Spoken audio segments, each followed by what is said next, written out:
হবে নাকি হবে? ভাই আমাকে আর কিক দিও না, আমি তোমাদের সাথে আর গেম প্লে করতে চাই না। তবে আমাকে 2 থেকে 3টা মিনিট দাও, আমি কিছু কথা বলে যেতে চাই। তোমরা আজকে কাকে নুব বলছো? আমাকে? তাহলে তোমরা হয়তো ভুলেই গিয়েছো যে তোমরা যেদিন প্রথম এই গেমটা ইনস্টল করেছিলে সেদিনও তোমাদের লেভেল কিন্তু অন ছিল।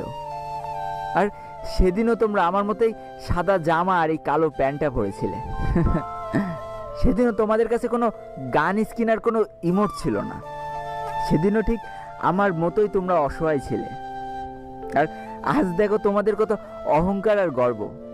শুনেছি অহংকার আর গর্ব নাকি দেশলাই কাঠির মতো, কিছু জ্বালায় চুলা আর কিছু জ্বালায় স্বপ্নের ঘর। মাঝখানে তফাৎটা কি জানো? খালি এই দেশলাই কাঠি ব্যবহারকারীর।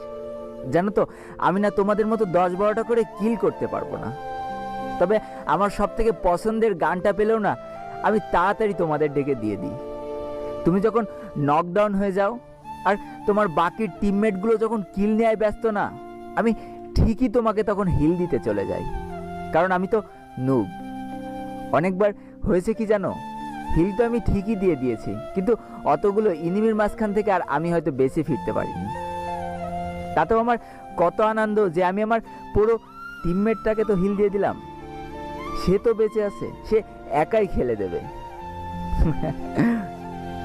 কতবার নকডাউন হয়েছে কিন্তু কারো কাছে বলতে পারিনি অধিকার নিয়ে যে আমাকে হিল করে যাও। কেন জানো তো? কারণ আমি কখনো চাইনি যে আমার জন্য আমার পুরো টিমমেটের কোনো অসুবিধা হোক।